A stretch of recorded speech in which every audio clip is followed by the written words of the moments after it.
বিষয় লক্ষ্য করেছেন যে প্রায় দেখা যায় প্রিয় নবী সাল্লাল্লাহু আলাইহি ওয়াসাল্লামের নামে কটূক্তি করা হয়। আমরা প্রায় লক্ষ্য করি মহানবী সাল্লাল্লাহু আলাইহি ওয়াসাল্লামের শানে কুরুচিকর মন্তব্য করা হয়। জমিয়াতুল উলামা হিন্দ এটা লক্ষ্য করেছে।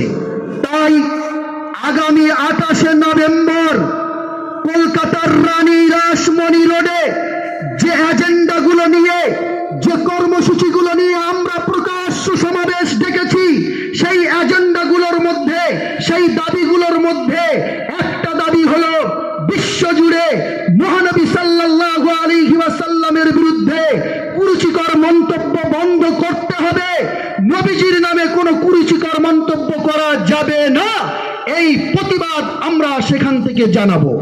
তাই জোড়াওয়া শক্তলার নবী প্রেমী ভাইদের কাছে আমরা আবেদন রাখছি, যদি নবীর ভালোবাসা আপনার মধ্যে থাকে, যদি নবীর মহব্বত আপনার মধ্যে থাকে, আগামী 28শে নভেম্বর নবীর সমর্থনে আপনাকে রানী রাসমণি রোডে হাজিরা দিয়ে নবী ভক্তি প্রমাণ করতে হবে।